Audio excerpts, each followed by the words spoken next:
What, we ain't live, but we on. Hey. Okay. Yo. I've been waiting for this. This been brewing for such a long time. I don't even know what to say. I know what to say. Here's the thing about this guy that came through here. This guy that's on right now. He is a orator. He's a linguist. He has a dialectical symposium of urban vernacular, which can only be compared to that of great symphony. Oh man, the chords and layers in which this man is about to give you some sort of. Oh, I'm on this bitch with Billy Sorrell. Okay, this nigga. Yeah, I mean, you know what I'm saying? That nigga, we live. You probably on the camera right now. I told him how much ass you had. How much ass you had. This nigga Selvo. I mean, you gonna be on the show. You get out. You want to put your ass in the camera? Then come on, tell her to come over so we can see what she look like. We need to see. Tell her please come over. She talking about she been sweet. I'm at the gym, bro. You know what I'm saying? So I know she thick and fine. Please let me see. Please do the magistrate of just let us gasp at her for just a moment. She popping her ass in the window of the car. You got low key booty. Let us I call see. it sleepy. I call it sleepy booty. I like it when it and then it wake up. Say, man. Boy, as long as I'm sitting here at this gym, this shit gonna be eventful. Ain't nothing wrong with that. All right, gorgeous. Enjoy your day, baby. 7, you know, we've been around the world together. We traveled from near and far. Been knowing each other for quite some time. Man. I guess it would be quite fair if you wouldn't mind giving us a walk, if you will, through maybe one of your masterpieces to just kind of ease the troubled nation in this moment and just allow us to walk with you, if you don't mind. Wherever you feel the spirit leads you to go, well, I'm gonna let you do this because I don't usually do this, but I do this because I know he's dope and I know people need to hear this. Wherever he wants to go with it, the floor is yours. We're gonna walk with you for a moment. If you have it lighted, if you drink it, put it up because it's time. It's that time. So B, when you say walk, you mean poetically or just give him the story? You know what? Give us a little poetry, and then we can go behind that with a story. Whatever you like to give them with, because no one else that does poetry has ever been on the show. Because I'm like, you ain't better than my partner, so you're not coming on here. So, church. I don't remember where this thing started. Mm-hmm. All I know is I found maturity and realized I was surrounded by garbage. So I set my sights to higher ground. I heard it's better air up there. I heard it's life without a care now. Some flies never leave the garbage because that's all that they know.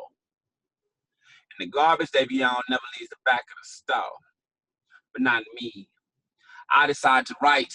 I take flight over the paper as if I were a pen sliding. I'm on air. I'm gliding. What are these things? I'm writing these things, these beautiful things, man. Every time I finish a poem, I discover I have wings. And effortlessly, I start rising. Effortlessly, I start to heighten. Effortlessly, I start to heighten. So I see more things on the horizon because my perspective begins to widen. Man, I had to leave the trash. It was stinking. Had to leave the trash. It was stinking. Left that trash behind me, and I watched that pile start shrinking. I found bread, butter, milk, and honey, and I'm drinking. Landed on a stack of money, and I'm thinking. You know, flies. You ever seen a fly do this? Now, I learned that to eat, I had to spit. So every time I land at an open mic, I shit on it. I must be a fly, because haters be spraying lies and pesticides like I can't see their ass a mile away from these big ass eyes. I must be a fly, because I enter a room like it's nothing. Low key, can't see me, but you can hear the buzzing. The buzzing grows. I'm bold, right in front of your nose. From the ceiling to the floor, down with you like I'm one of your pinky toes. Can't see my next move, I'm on top of you like clothes. But when I decide to stop, the buzzing goes. I froze, man. In the window, perched high. I must be a fly, because it doesn't matter what shit I'm on. Haters come to do me harm, and I watch them get up across the room to get in my mix. Disturb me while I'm fixed. Ain't this a bitch? This is not some fly shit. And now they,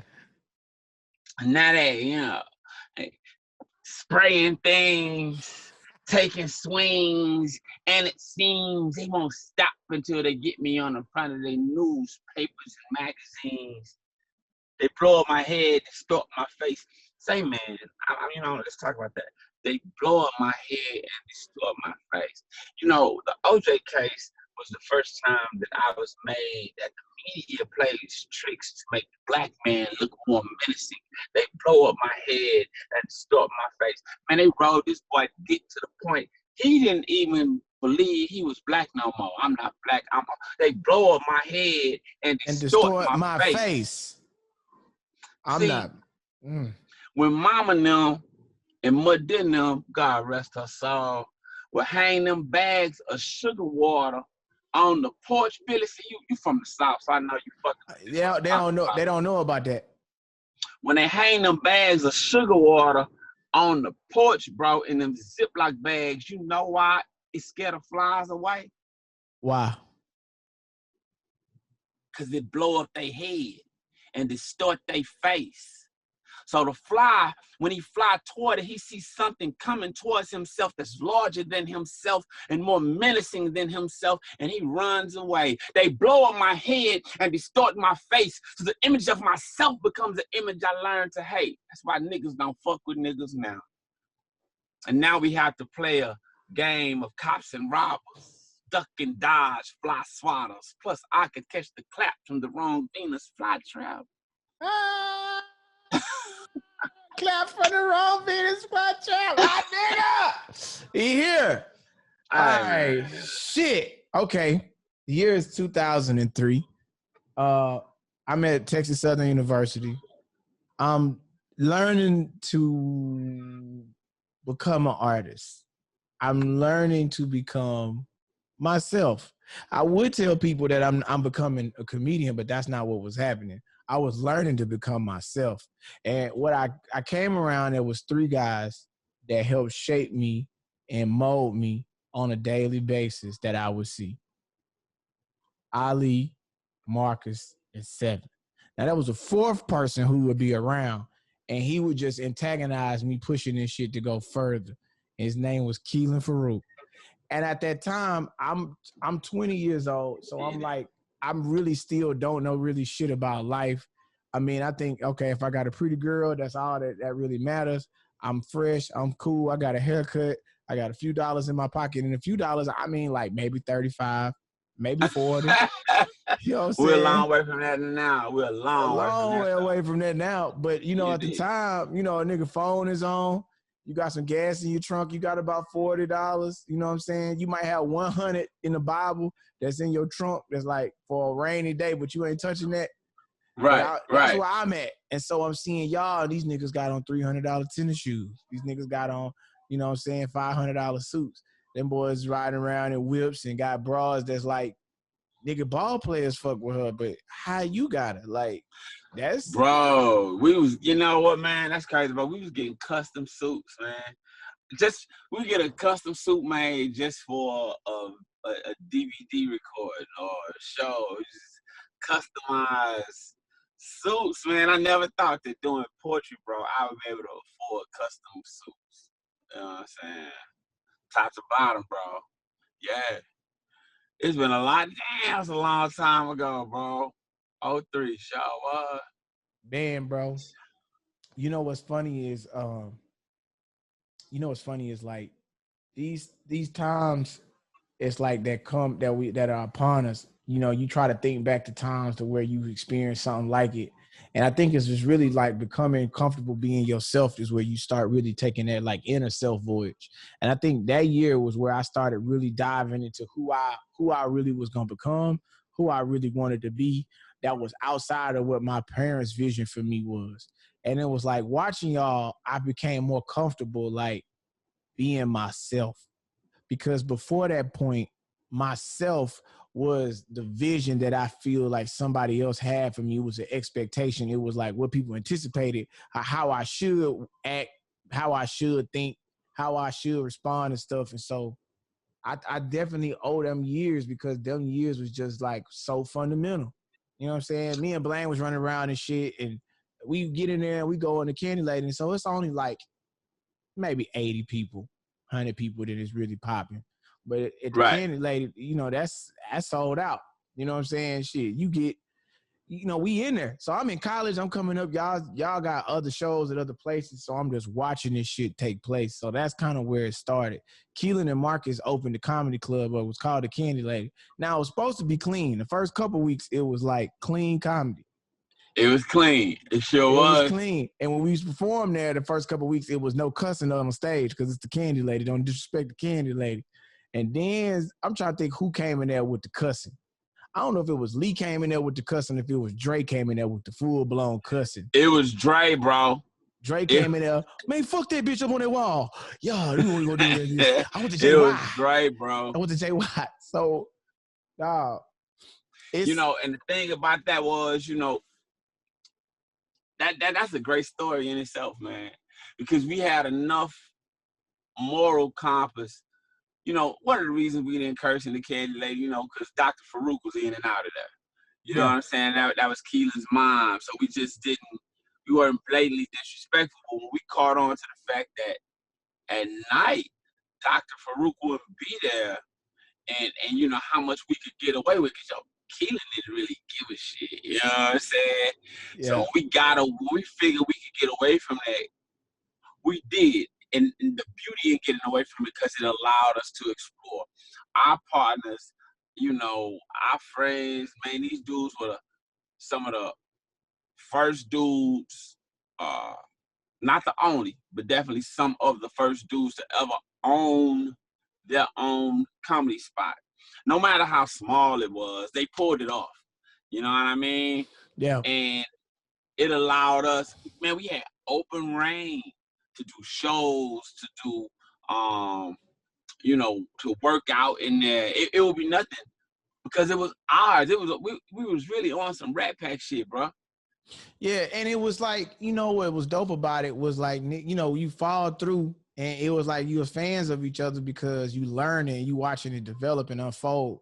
But the story is like, if you could go like, you remember when like the answers was in the back of the book, and it was like all you had to do was go to the back of the book, and upside down, if you turn the book upside down, all the answers to the questions you going through was right there for the study guide.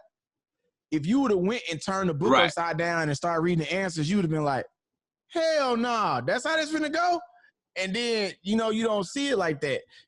Nobody was tripping, even though we knew, you know, there's answers in the back of this book. We was like, all right, we just gonna appreciate going through this study time. And it was an honest, going through the study time. Hey, it was an honest process. Andre McCoy, this is people don't know.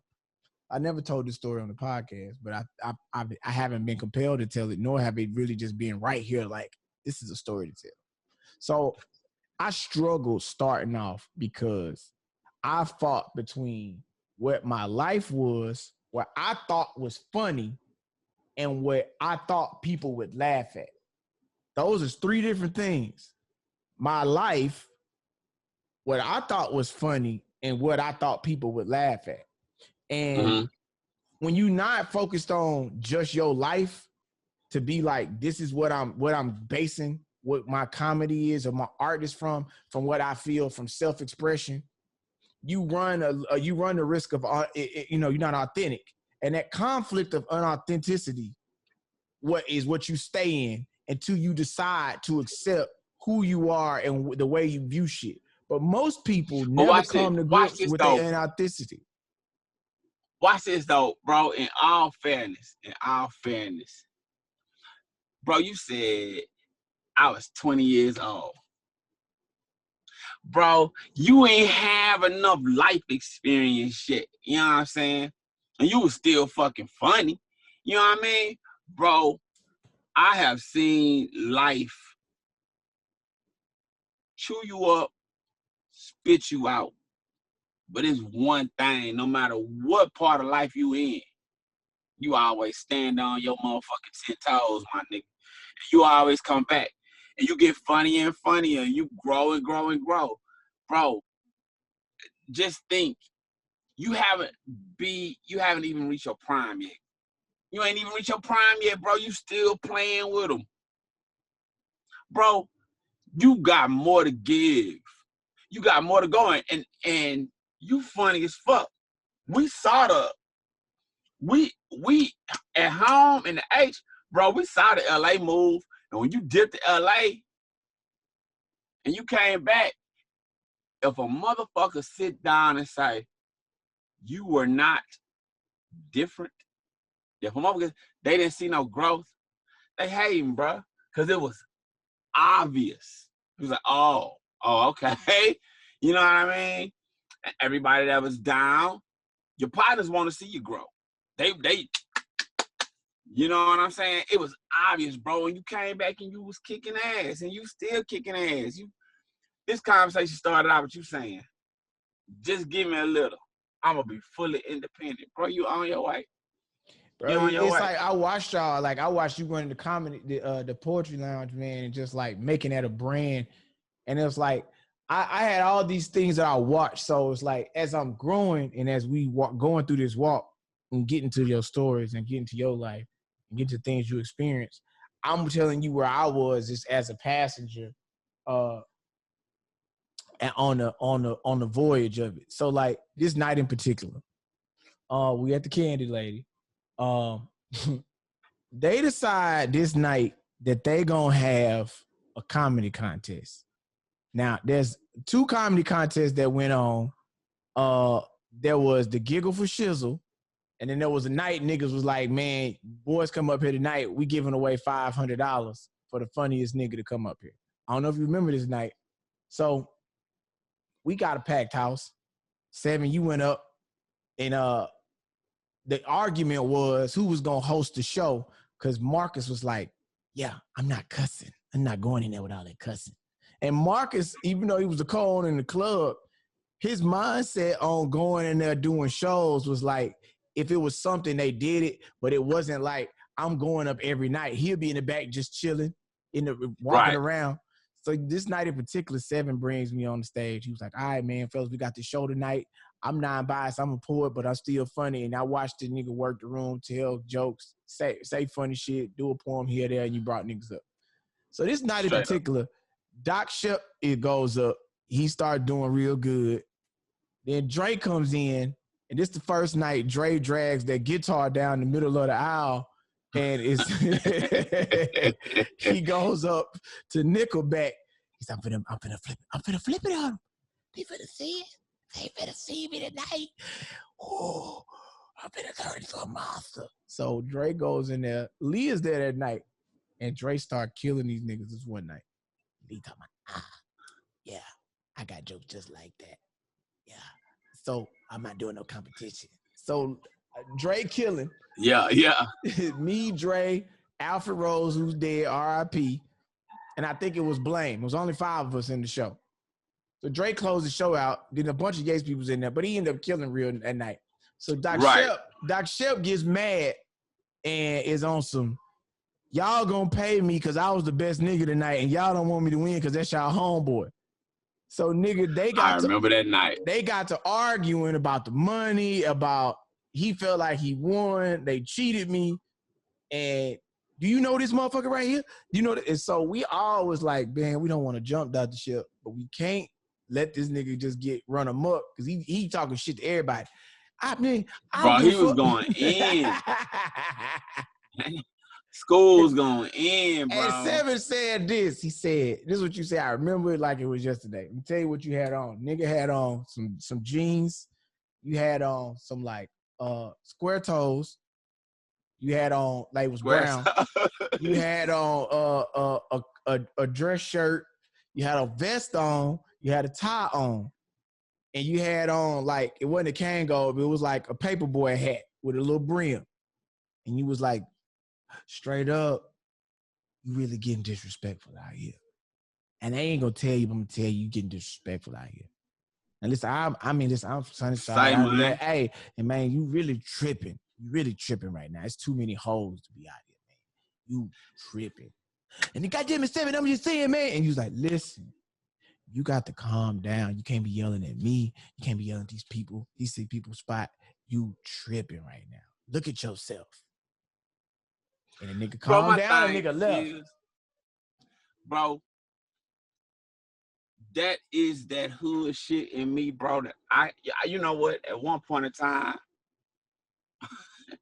believe it or not, Billy, bro, I was ashamed of that shit because I could not cut it off. I could not cut it off. In fact, it's damn instinctual, bro. Is that a word? Instinctual. Yeah. Who gives a fuck? When pressed, if you press me, bro, it's gonna show up. Like, you know, we can do the show and I can be a personality. But when you get disrespectful, you out in my face, you talking to my people raw. But then let's see, Slim, if you really bite that shit, let's pop that off. You know what I'm saying? With that poetry shit, bro, from Sunnyside, being from Sunnyside. Motherfuckers a lot of times think you soft, bro. They want to push the envelope with that shit, you know what I'm saying? Like, oh, that old poetry ass nigga. Oh, nigga, what the fuck? You know what I'm saying? Like, you know, nigga threatened me one time over the phone. I say, well, nigga, I'm finna pull up on your crib, nigga. Nigga, you ain't finna come up here. I said, nigga, I'm finna show up at your crib, nigga, and I ain't come to say no motherfucking poems, nigga. You got to know, when I show up, it is not gonna be no Langston Hughes shit popping off, nigga. I'm finna stand up on your ass. See, that shit just came out that fast, bro. We're on the interview. I'm sorry. Hey, I'm sorry. Back to Nah, take us there, man. So like, have you ever been doing the show and then like you doing poetry and then you have to flip the switch on a nigga? Man, I can't even count, bro. You know, we was at. Take us there. We jumping in the time machine. Where we going? Shadow Bar. Okay. Shadow Formerly Bar, Paisanos. What's the address? 213 Milam. 213 Milam between Congress and Franklin. Downtown Houston. Current day is right around the corner from Hickey and Pilot, H-Town. Okay. You know, man, parking guy is out there. You know what I'm saying? He thinks that he gonna muscle one of my poet partners. You know what I'm saying? Like they going back and forth, bro. And I come out and I say, hey man, listen. You know, long as I got my patients and my people out here, you know, why don't y'all take this down the street? Nah, I'm gonna handle it right here. I say, hold on, Slim. If you gonna handle it right here, that means it's gonna involve me. And then, you know, it's gonna be outside of you and your little parking job, homeboy. This ain't what you want, Slim. Man, I don't know if you remember, but the sidewalk, it had that big ass dip. It dropped. That big ass dip, you know what I'm saying? Like you was damn near, you could walk off that hill and damn near walk on top of a car. That's how high that hoe was, man. And it kept on playing and kept on bumping, bro.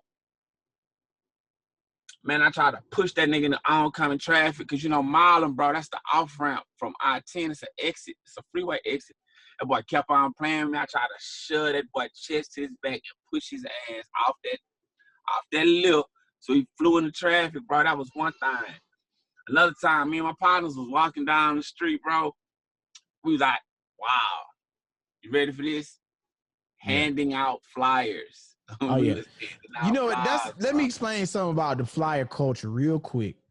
Between the years of like 96 on to like 2017, 2016, flyer game in Houston was a real thing. I was the flyer man. I was the nigga that passed out flyers. I was the nigga that printed flyers and made them.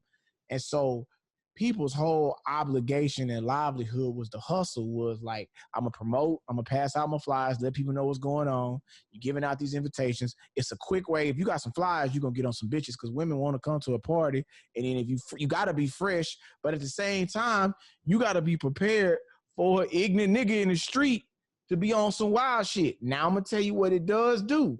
Once you used to being in the streets like that, Yes, your sir. mindset ain't the same as the average person that come out, because you being out passing out flyers in the street, you got homeless niggas, hood niggas, corporate people, police, regular shit, jack boys, hoes, hating hoes, gay niggas, whatever you can encounter in the streets.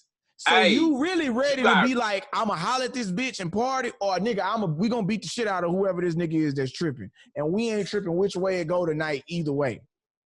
and you fresh. And you Because you got to fresh. be clean. You gotta You be got to clean. be clean. You know what I'm saying? Bro, you got hoes. Watch this up. You got some hoes that'll respect the hustle. You got some hoes that'll be turned on because you're out there hustling. You got some hoes that'll, bro, go in on you because you in the streets hustling. Yeah. You know what I'm saying? Try to make fun, crack jokes, but you got to be ready. You got to be quick on your feet. You got to be aware of your surroundings.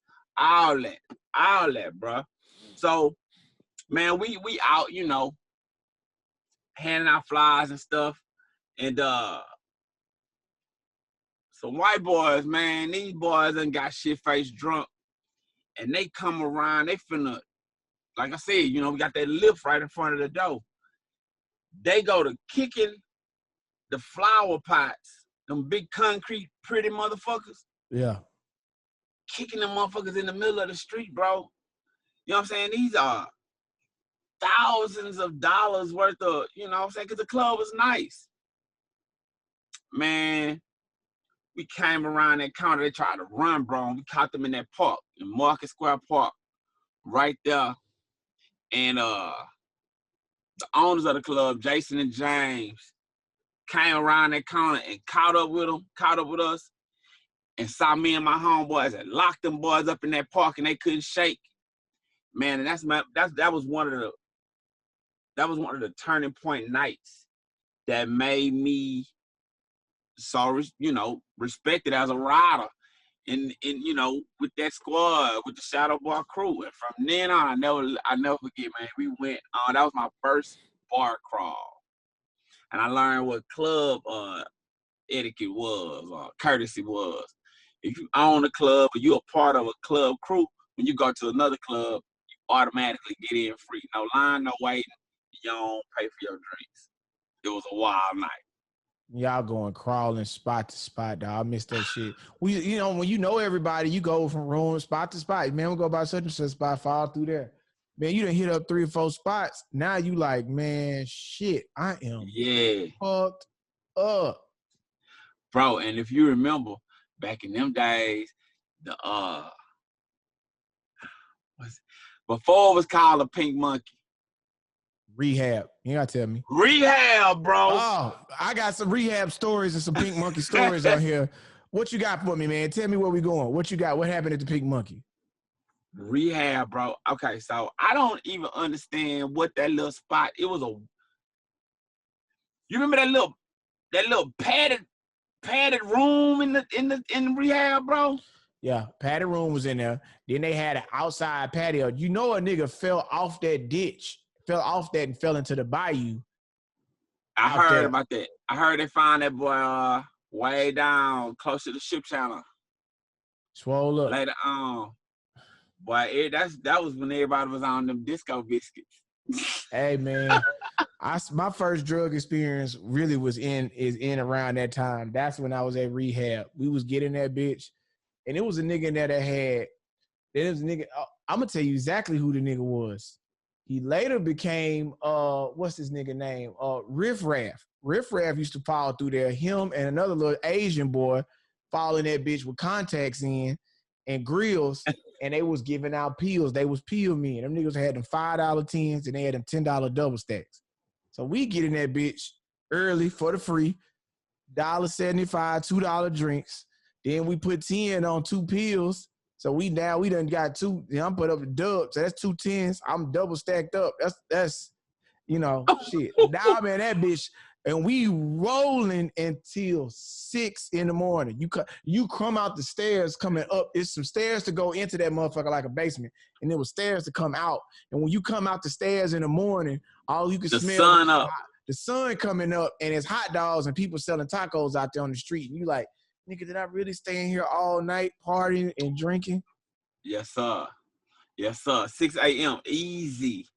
They stopped money, selling bro. liquor at 2, but from 2 to 6, you and that bitch on a white bitch, you and that bitch on a Mexican, you and that bitch trying to fuck in the club, you and straight that up bitch tripping. It was plenty of fucking in rehab, bro. Hi, 323ers. This is your favorite producer, Jador, and I want to talk to you about this week's episode sponsor. Just over the past few years that the podcast has been going on, we've received hundreds of DMs just telling us how helpful the podcast has been. It's mended relationships. It's helped foster new friendships. We've helped people, get over things that have happened in their lives like death and divorce, all these type of things. So we have a great sponsor this week. It's BetterHelp. We want to help you not just in the podcast. We want you to get actual help. So BetterHelp is here. They have counselors in all 50 states. It's not a self-help line. It's not a crisis line. You can call and get actual professional counseling online. I've used them. I'm going through a divorce. Guess what? They're helping me to get over all of that. I want you to get your help too. So this is what we're going to do for you. Did you miss me, listeners? Let me make sure I get this right. You're going to get 10% off your first month at BetterHelp. So this is what I want you guys to do. Go to BetterHelp, HELP, and you'll type in the promo code DYMM to get 10% off your first month. Here at Did You Miss Me and BetterHelp, we want you to start living your life better today. We want whatever's interfering with your happiness to get out of your way.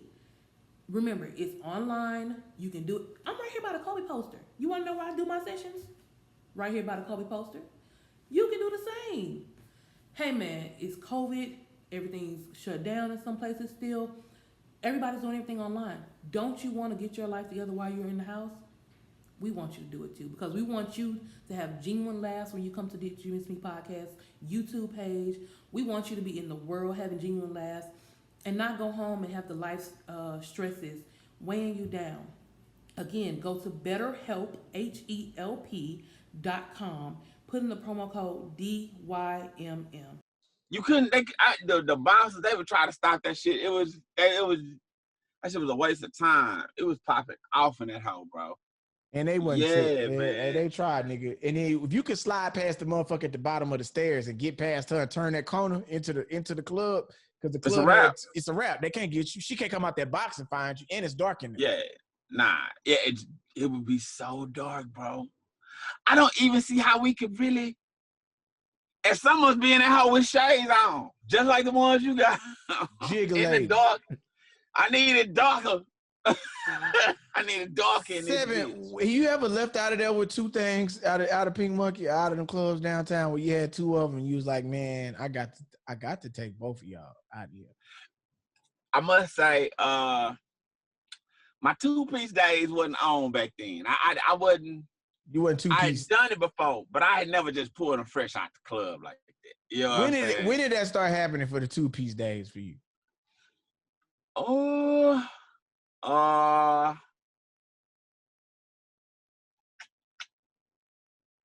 Okay. Of course, I went to PV.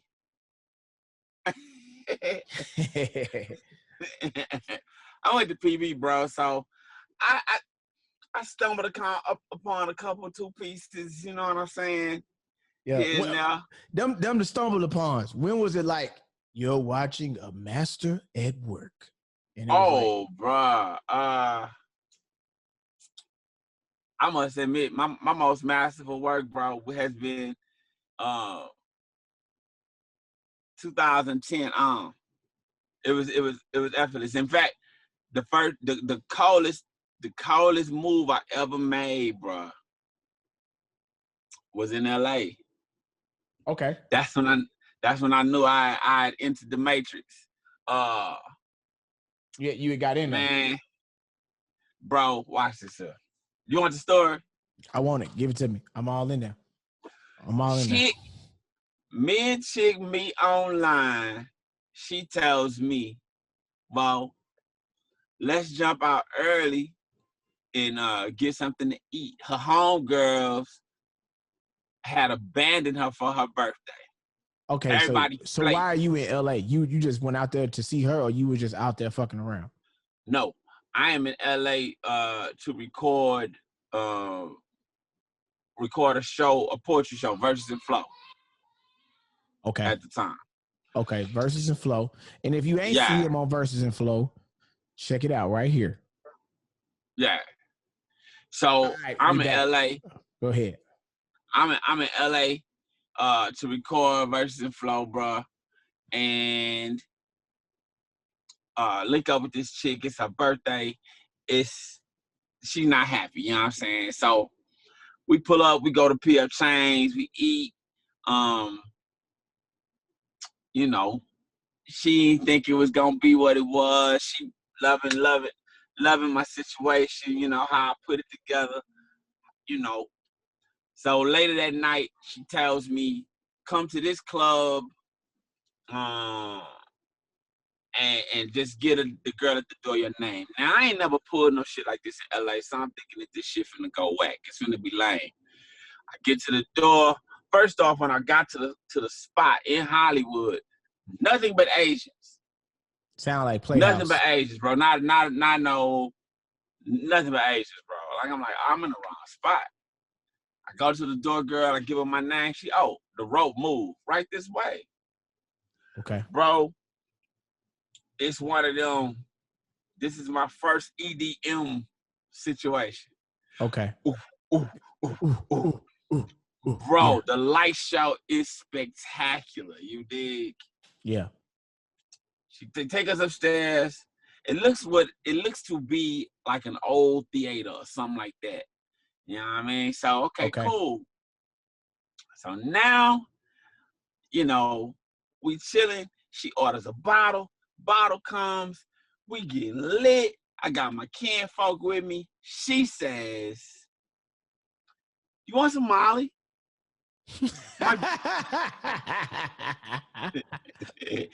She said, you want some Molly? Yeah, my boyfriend has clearance. You know, this is top of the line government issue. I'm like, what? Okay, boom. Yes, bro.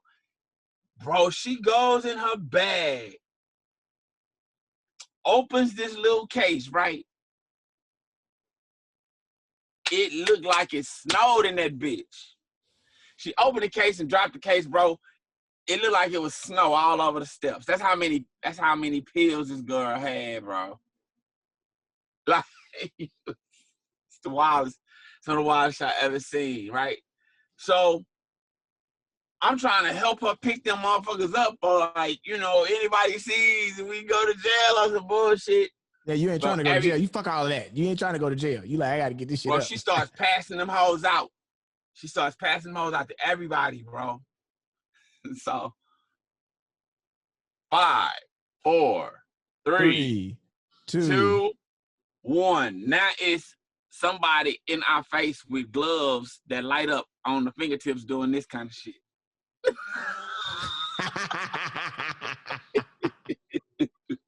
This is wild, bro. I'm like, well, bro, but it's fucking with you, you know what I'm saying? What is going on? Crazy. Yes. Man, watch this, bro. Here is where it's crazy. I'm talking to my kinfolk. I look over. Yeah. Old girl, and another one of her homegirls. They in front of the dude. The dude got the gloves on. Billy, they looking like this at the gloves. I look at kinfolk. I say, man, look at this shit. By the time I turn back around, bro, the dude with the gloves on is tongue kissing my chick. I swear, bro. I cannot make this up, bro. He tongue kissing my chick, bitch. So what do you But do? my player kick in. Are you ready for this? Yeah, what you do? I look at my kinfolk, I say, hey, but watch this though. I walk straight up. No announcement, no nothing. Bro, and just start tongue kissing his chick. That's what I'm talking about. That's what I'm talking about. That is what I'm talking about. You go there. You don't wait. You wait for the invitation. Yeah, nah, man. Bro, I turned around. You tongue kissing my broad, bro. So now I'm on your broad. Long story short, me and him ended up back in the room with 3 of them. It was a situation. It was a long night till the sun came up, Jack. And that's all I have to say about that. That's when I know I entered the Matrix, bro. Yeah, that's when you know you entered the Matrix. You put the work. Yeah, because it went down. It went down with no proposal. It was just boom. You know what I mean? Like, yeah, that happened in real life. That's just one instance. That's just one instance. There's so many more. I'm gonna tell you what gets it right here though. This is where I'm gonna take you.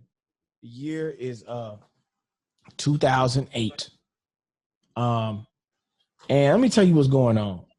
Just for clarification, let me check this out.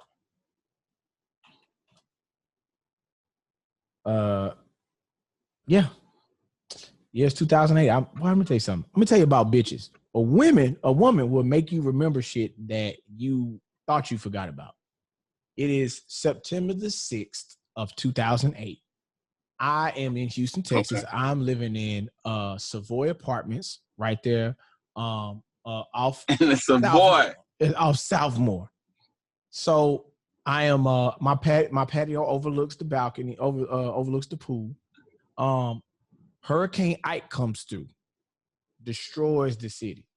Now, I want you to know something. We just got a black president because we voted in September on Super Tuesday. And it was like, that's what was so nuts. We had just probably had a black president, maybe a week, 2. So niggas was overjoyed with that. And then pandemonium. Ike comes. Now we already panicking because we didn't already dealt with Katrina. And then what came after Katrina? Was it one after Katrina or Ike was it? I think it was Katrina, then Ike. Nah. It was Katrina, then Ike, and then after Ike, backdoor Hurricane Rita. Rita wasn't fucking around.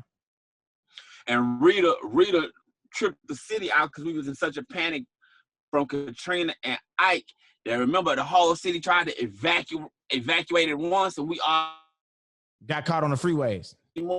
Yeah. It took me 9 hours to get to Dallas. Niggas went to Dallas and then got stuck in traffic trying to get back because the whole city was out there. Right. So what we decided to do was during this time, we was going to evacuate, but then it was like, all right, I live on a third story apartment. If it do flood, I'm above the water. I ain't going to drown. I'm just in there. And I'm like, nigga, I'm in 3rd Ward. And I'm like, man, stay the fuck off the street. That's what I do realize. My niggas was like, man, stay put. Most people got fucked off trying to move around, got caught out in water, got swept away, all that bullshit. Yeah, for real. So this is the week. This is the time for probably about 2 to 3 weeks where during this hurricane onslaught, because it was a season of hurricanes and shit that's happening during this Ike. The winds is like 195 mile an hour winds. Power gets knocked off. And so boys ain't got no power. That's when boys got generators. That's when boys going to Home Depot getting generators. And then boys just out there on generators trying to make it. Can't do nothing. You stuck. You can barely charge your phone. And then the power flashing in and out. Then it went through a period where the power was just out for like a week at a time. And so we had to barbecue every day, every meal. It was no air out there. So I started sleeping on my patio. I had a little breezy over there. And that's the first time I had barbecue oatmeal. Listen, bro. I think niggas barbecue game got perfected then because I had to use my pit to survive. It was nothing else. Right. Eggs on the pit. You know what I'm saying? Everything on the pit. So this girl that was in my apartment complex. Straight up. Shout out to Tasia. I'm gonna go ahead and call her name out. Tasia Bellamy.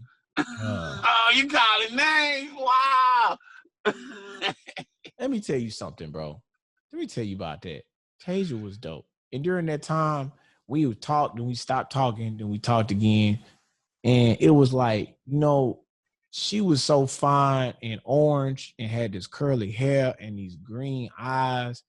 She was so bad, bro. It was just like, golly, man. Golly. She was bad. And then she didn't save all of her monkey off. She was still with that, I got hair on it and I ain't tripping. And it's just like, you so fucking fine. Don't make no damn sense. So we out Fuzzy there. Wuzzy was a So bam. So I'm out there. Me and Tasia, we going at it on this goddamn patio for weeks at a time, just living off the land on some Viking shit. I go out, I find food, I bring the food back to the house. She sit there, we barbecue, we smoke, we laugh, we talk, we listen to music. This is our cycle for 2 weeks. I'm talking about, I'm all fucking on the patio. People walking by, it don't matter because it's like, nigga, what we in our 20s. What are you gonna say? This is just the shit. Right. So man, night comes, she's like, hey, I'm about to go to Dallas to go see my mom and them because they want me to come home. So I'm leaving. So I've been pretty much booed up, Boonopolis for this whole time. I go out into the city to go on a rampage to go see what's going on. First thing I'm doing, I'm going over to see K. I'm got to get on the block. I got to get over to the block and see what's going on over there. I pull up over there. K got a hustle. He's selling Obama T-shirts at the time. him. I remember that. Him and who else is on there? What's his name? Your frat brother from U of H. Q. CA. CA got the Obama shirts and all the Greek colors. Is it CA that had the Greek shirts or was that Janky Joe? Nah, I think it was Janky Joe that had them Greek shirts. I think it's Joe. It's Joe, bro. Janky Joe. Joe had the Greek shirts, the Obama shirts, and everybody the Kappa color Obama shirt, the Q Obama shirt. So nigga, he's selling them hoes like hotcakes. Niggas is moving these shirts. Niggas has got food trucks. Lynn's selling barbecue. The nigga that owned Turkey Day Cut. He got a car wash. He got Dr. Pepper and some other fiends from Third Ward. He's selling barbecue at his spot. And he charging people to use his spot to sell barbecue.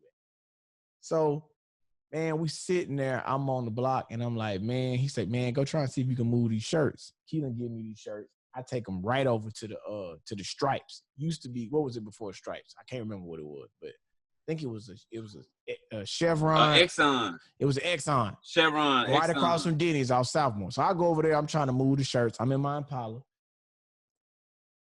Car pull up. Malibu. Sunfire. 2-door. Furry shit on the dashboard. I'm finna move these. I'm finna move these pink and green shirts. I'm finna move them. So I'm like, hey, I'm gonna do y'all right now. Y'all getting a deal today. These my last 2 shirts. I ran that last 2 shirts play hard. I ain't keep a bunch of shirts. I said I sold out. I got my last 2 shirts. I'm just trying to get this so I can go home. Let me go and give you these 2 shirts, 2 for $20 right now. They're usually $30, but that's all I wanted was 10 anyway. Well, damn, you gonna do them 2 for $20 right now? I said 2 for $20 right now. 2 for $20 right now. All right, we gotta go to the ATM though. So the girl go in there at the ATM. She come back. She's like, I need to go to the bank. I'm like, she said the ATM broke. I'm like, all right. I said, well, I'm about to go to my crib. Well, I'll just go to your crib because I need to charge my phone. My charger not working in here. I was like, all right, it's 2 breezes. She really wants this T-shirt. Yeah, I ain't tripping. We pull up at the Savoy. I walk in. My crib player. I got a 2-bedroom, but it's just me. Nobody nowhere. I got a whole pool table in my 2nd bedroom that I shoot dice, and we got dice games going on there. And we got bitches coming in there stripping because Big Tho is coming over there getting flies, bringing strippers over doing photo shoots. So my shit set out with liquor, weed. I got a little powder. I ain't going to put whoever who left the powder out that left it at my house. But said person was a powder connect and left some dope over here because he didn't want to, his words was, and he didn't want to be riding around with the shit. So he had it at my house in a coffee mug. So I'm like, I'm offering like, hey, y'all want some weed? Y'all want to smoke? You want some white? What you want to do? Oh, what's up? So, you got white? Oh, this nigga, you a plug? So I don't want to be like, it ain't my shit. I'm like, listen, man, I do what I gotta do to survive out here. We all gotta make it. I don't think it's no judgment in this. Y'all like the police, all right? No. You can't kingpin. Yeah. It ain't my dope, but the nigga done left it over here, and I think he forgot about it. Right. But for the sake of it, For the sake of it, I'm like, hey, it's maybe almost an A ball, but it's like he ain't thinking about this shit. Oh my God. So I pulled the dope out at the time. I'm not fucking with it like that. I'm just like, I done devil did it, but that ain't my shit. Bitch like, oh, bitch, man, cut some music on. So I turn my speakers on. We playing some music. We start playing the new Jeezy. She was like, Jeezy, that nigga. And they start digging in this powder. I go in the room. I come back. They in this motherfucker. Nose white, everything. Bitch wanted to the shirt out. She out there. That nigga turn that Jeezy up. Now they running through my liquor. Now, I immediately, when I see that they drinking a lot, I was like, I got to slow them down. You're not finna drink all my goddamn liquor like that. I throw the Parmesan. I throw the Parmesan on them quick. I say, I got some yak. Y'all want some yak? Yeah. Pulled up a cup of Parmesan. Bitch downs the Parmesan. And now her homegirl bagging it up on her, dancing on her. So I'm like, man, they acting a fool. They got a blunt lit in my living room. They dancing. They ain't giving a fuck about what I'm doing. So I'm like, you know what? Here's my chance. I'm going for it. I immediately sit down on the couch, pull my pants down, pull my meat out, just start beating off, looking at them. Y'all just keep doing what y'all doing. I don't want to be disrespectful. I don't want to disrespect y'all because then it would make y'all feel like y'all had to fuck me. And I don't want y'all to feel like that's what y'all got to do. So now the one that was bent over, she say, why you doing that? You ain't got to do that. Girl, he crazy. The other girl, he crazy. I said, no. You know what? Let me just do what I'm doing because I respect y'all because as black women, I don't want to. Stop. You being crazy. Stop. So now the girl that's been over, she grabbing. Now she drunk, high. She grabbing at my meat, trying to tell me, stop. I say, no, I got to. I'm too far into it. I don't want to get blue balls. I've been pent up in the house. Oh, you been in the house by yourself? Oh, shit. So now. If I played the blue balls card. Oh, shit. So now she started jacking me off. Then she just like, come on and just get it out. I said, it ain't gonna come out that way. She started doming the nigga up. Now, I'm getting domed up. I'm looking. The tall one that was the driver, she smoking. She go back to the powder. She said, oh, you done got a bitch crunk. You done got a bitch real crunk. She gets in my rolly high back leather chair. My chair, I do my design and my flies, and she, it's like a gamer chair. She gets back in that motherfucker. Right. She turns that Jeezy on red dots and got them bangs off. I'm gonna tear that pussy up. Hey, I got one baby mama, no bitch, no wife. I'm like, Pac, you need a thug, and you're like, hey, so now she's sitting there, got 1 foot up, and took her pants down. She got 1 foot up, and she playing with herself. Now, I'm tripping because I've only encountered one squirter in my life at this point.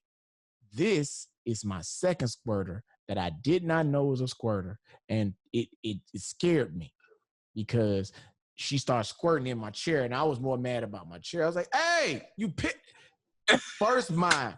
You pissing. Hey, yo, what the fuck? And so but old girl doming me. She's like, you ain't had nothing in a long time. I'm like, I haven't. So but this bitch pissing in my chair. But your girl. So I'm like, and it's like, it's running out the chair into the ground. And I'm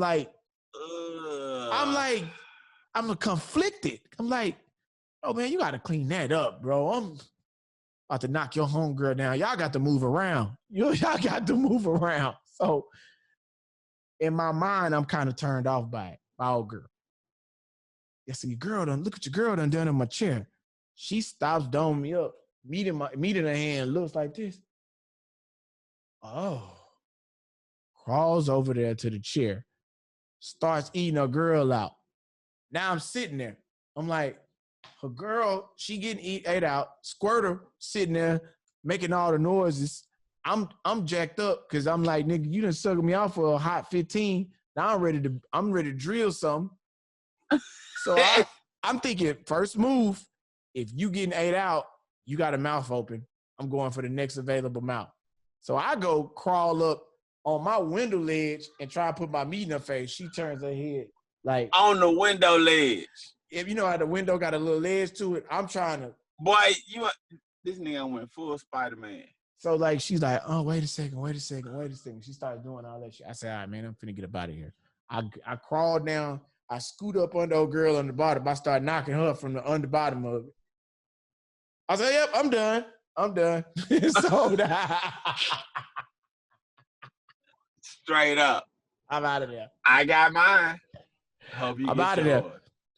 Sevo, they sat in there eating bro, each other you know out what? back and you know forth. what I got from that store? What? You know what I got from that store? What? I need to print me some motherfucking Obama t-shirts.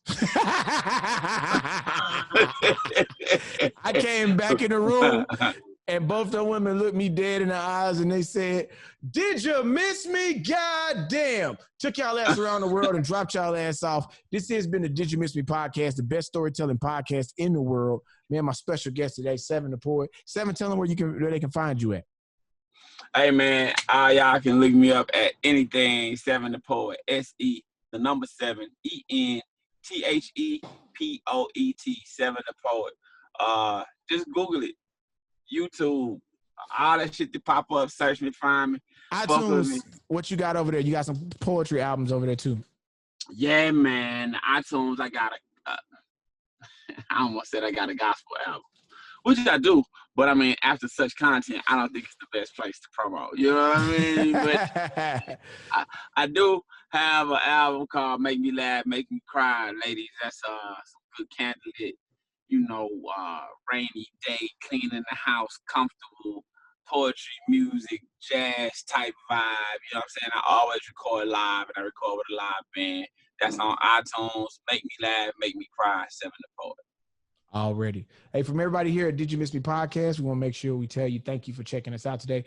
Be sure to check out new episodes from us right here on didyoumissmepodcast.com. Also available at youtube.com/Did You Miss Me Podcast, and now at audioboom.com/Did You Miss Me Podcast.